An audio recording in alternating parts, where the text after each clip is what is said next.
آئے دن ہمارے پڑوسی ملک بھارت کی ترقی کی مختلف خبریں گردش کرتی رہتی ہیں۔ کبھی یہ کہ بھارت اپنے پیٹرول میں 20% ایتھنول شامل کرنے جا رہا ہے، کبھی بھارت کی آئی ٹی کی خبریں، کبھی یہ کہ بھارت چاند پر پہنچ گیا، اور کبھی G8 کی سری نگر میں ہونے والی کامیاب تقریب کی خبریں۔ آخر ایسا کیوں ہے کہ وہ ہم سے اتنا آگے نکل گیا کہ ہم ریس سے ہی آؤٹ ہو گئے؟ کیا آپ جانتے ہیں کہ بھارت صرف IPL کی براڈ کاسٹنگ سے ہی $2 ارب کما لیتا ہے، اور ہم فقط $1 ارب کے لیے IMF کے سامنے ہاتھ پھیلائے نظر آتے ہیں؟ دیار غیر والے بھی کہتے ہیں کہ ہم پاکستانی سٹور سے زیادہ بھارتی سٹور سے خریداری کرنا پسند کرتے ہیں۔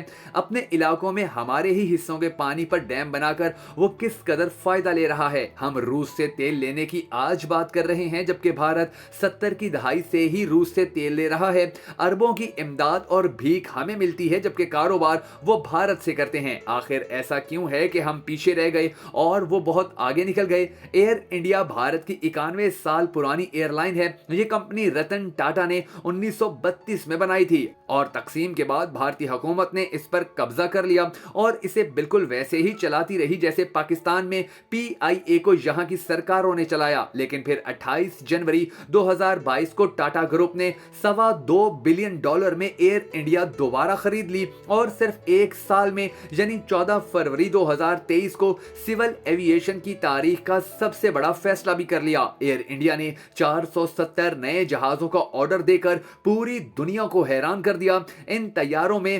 210 ایئر بس A320، 321 new A350S، 20 Boeing 787S اور 10 بوئنگ یعنی S9777 شامل ہیں۔ یہ ایویشن انڈسٹری کی آج تک کی سب سے بڑی ڈیل ہے۔ اس کی مالیت تقریباً $60 بلین بتائی جا رہی ہے، اور یہ اس ملک میں ہو رہا ہے جو 1990 کی دہائی تک پاکستان کی ترقی کو حیرت سے دیکھا کرتا تھا۔ آپ یہ خبر سننے کے بعد ایک لمحے کے لیے رکیے اور سوچئے، آج بھارت کہاں چلا گیا اور ہم کہاں رہ گئے ہیں؟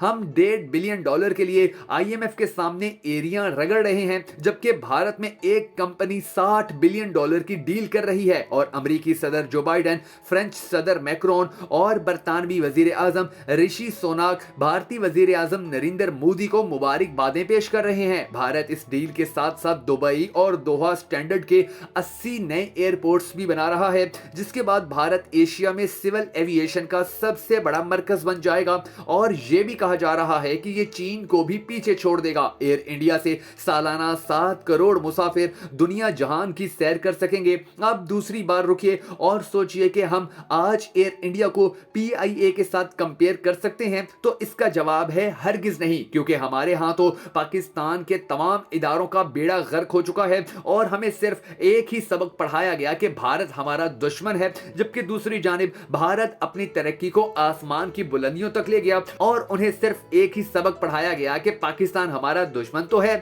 لیکن ہمیں اس سے زیادہ طاقتور ہونا ہے، زیادہ تعلیم یافتہ ہونا ہے، اور ٹیکنالوجی میں پاکستان سے آگے جانا ہے۔ تو دونوں ملکوں کی عوام نے اپنے اپنے سبق اچھی طرح یاد کیے۔ ہم نے بھارت سے نفرت کا سبق یاد کر کے صرف اور صرف اسے بھارت سے نفرت پر ہی مبنی رکھا، جبکہ بھارت نے پاکستان کے بارے میں جو سبق پڑھا اسے نہ صرف یاد رکھا، بلکہ اس کے ساتھ ساتھ آج دنیا میں ترقی کے حوالے سے بھی بھارت اپنے آپ کو بہت بڑی طاقت منوانے میں کامیاب ہو چکا ہے۔ آپ کے نزدیک کیا بھارت اور پاکستان کی دشمنی اسی طرح چلتی رہنی چاہیے، یا دونوں ممالک کے درمیان دوستی ہو اور پھر دونوں ملک ایک دوسرے کو فائدہ دیتے ہوئے ترقی کریں؟ کمنٹ سیکشن کے اندر ضرور بتا دیجیے گا۔